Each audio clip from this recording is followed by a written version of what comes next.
ملکا لا ينبغي لأحد من بعدی، دعا اللہ سے مانگے اللہ مجھے ایسی بادشاہت دے جو میرے بعد کسی کو ایسی بادشاہت نہ ملے.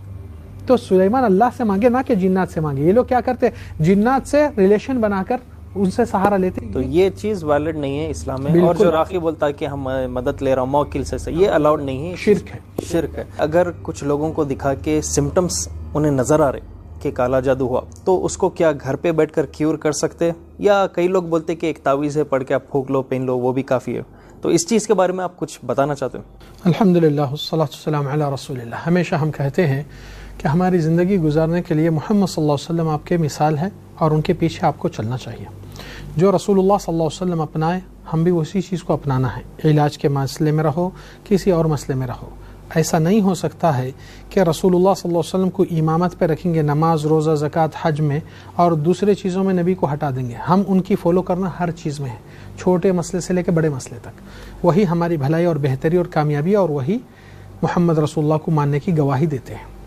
تو یہاں پر جب انسان کوئی چیز سے افیکٹ ہوتا، سب سے پہلی چیز اس کو بھولنا نہیں چاہیے کہ بیماری کتنی بھی بڑی رہنے دیجئے. نبی صلی اللہ علیہ وسلم کی حدیث ہے ما انزل اللہ داء الا له دواء علمہ من علم وجہلہ من جہلہ. اللہ تعالی زمین پر کوئی بیماری بلا مصیبت نہیں نازل کیا مگر اس کے ساتھ اس کا علاج بھی نازل کیا. جس کو علم ہوا، نالج ہو گئی تو اس کے چھٹکارا مل گیا. جس کو نہیں ہوئی اس کو سرچ کرنے کی دیر ہے کدھر صحیح چیز ہے. تو میری ہمیشہ خاص درخواست رہتی ہے اور پیشنٹس بھی جو میرے پاس آتے ہیں وہ لوگ کو معلوم ہے کہ شیخ صاحب علاج نہیں کرتے، علاج سکھا دیتے.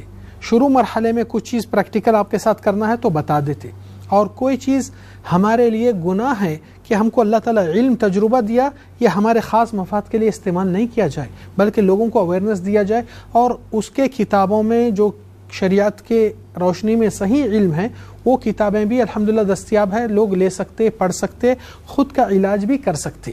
مگر لوگوں کے اندر ایک عادت، ایک رواج بن چکا ہے، نہیں ان کے پاس جائیں گے ان کے پاس جائیں گے. یہ جانے کی عادت اگر جانا ہے آپ کو حقیقت میں تو اللہ تعالیٰ سورہ نحل میں آپ کو فرمائے فَاسْأَلُوا أَهْلَ الذِّكْرِ إِن كُنتُمْ لَا تَعْلَمُونَ.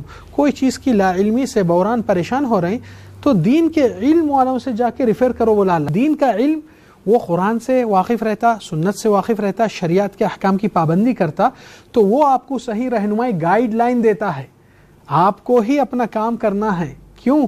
کیونکہ آپ سے جو معاملہ اللہ تعالیٰ رکھا ہے آپ کی خود کی دعا دل سے نکلتی، دوسروں کی ہمدردی سے نکلتی. فرق کتنا ہے؟ یہ حقیقت ہے. تو اس لیے ہمارے پاس سب سے بڑی دعوت کہ آپ اپنے پاس سولوشن رکھنے کے باوجود اللہ تعالیٰ کے نسخے علاج کے قرآن میں موجود ہے، شفا موجود ہے، نبی صلی اللہ علیہ وسلم کے ریمیڈیز موجود ہے، مگر آپ غافل ہیں، آپ ہی موجود نہیں ہیں وہاں. تو اس کے لیے اپروچ کیا کرنا، کہاں کرنا، کون سی بک ہے؟ سب سے بڑی چیز، اہم چیز کہ قرآن سنت کی روشنی میں اس کے بارے میں مطالعہ جب کرتے ہیں، چلو نہیں معلوم علماء سے پوچھو، رہنمائی کریں گے. اور علماء کے اندر بھی دو چیزیں ہیں، ایک عالم ایسا ہے جتنا اس کو علم ہے اتنا ہی کہہ سکتا ہے، نہیں معلوم سو اللہ عالم کہہ دے. مگر ہمارے پاس افسوس کہ آدھے علم رکھنے والے بھی ہر چیز میں انوالو ہونا چاہتے ہیں. نہیں معلوم بولنا کی شرم آتی، اور بولنے کی چیز بھی یعنی کس انداز سے بولنا چاہیے وہ الگ پیشہ اختیار ہوتا ہے، تو لوگ کے اندر کنفیوژن پیدا ہو جاتا ہے. اس لیے اللہ سبحانہ وتعالیٰ آپ کو جو چیز کا علم اور جانکاری دیا ہے اس میں قرآن سنت کی دلائل سے لیجئے. جو گفتگو ہوتی ہے اللہ تعالیٰ اس کی سچائی کس سے جڑایا ہے؟ قُلْ هَاتُوا بُرْهَانَكُمْ، تمہارا پروف ایویڈنس پیش کرو، ان کنتم صادقین، اگرچہ تم سچے ہو تو جس کے پاس ایویڈنس نہیں ہے وہ دوسروں کو پروف کیسا کر سکتا؟ تو آپ جب بھی کوئی عالم دین سے پہچان جاننا چاہتے ہیں کہ اچھا عالم ہے تو اس سے ہمیشہ دلیل پوچھے کہ اس کی کیا پروف ہے، اس کا حوالہ کہاں سے مل سکتا ہے. تو عالم چیڑتا نہیں بلکہ اور خوش ہوتا ہے کہ آپ کو روشنی میں قرآن سنت سے جڑانے میں. یہ سب سے تو تعویذ کا کانسیپٹ ہی ریجیکٹ ہو گیا. کانسیپٹ کدھر سے آیا وہ میں آپ کو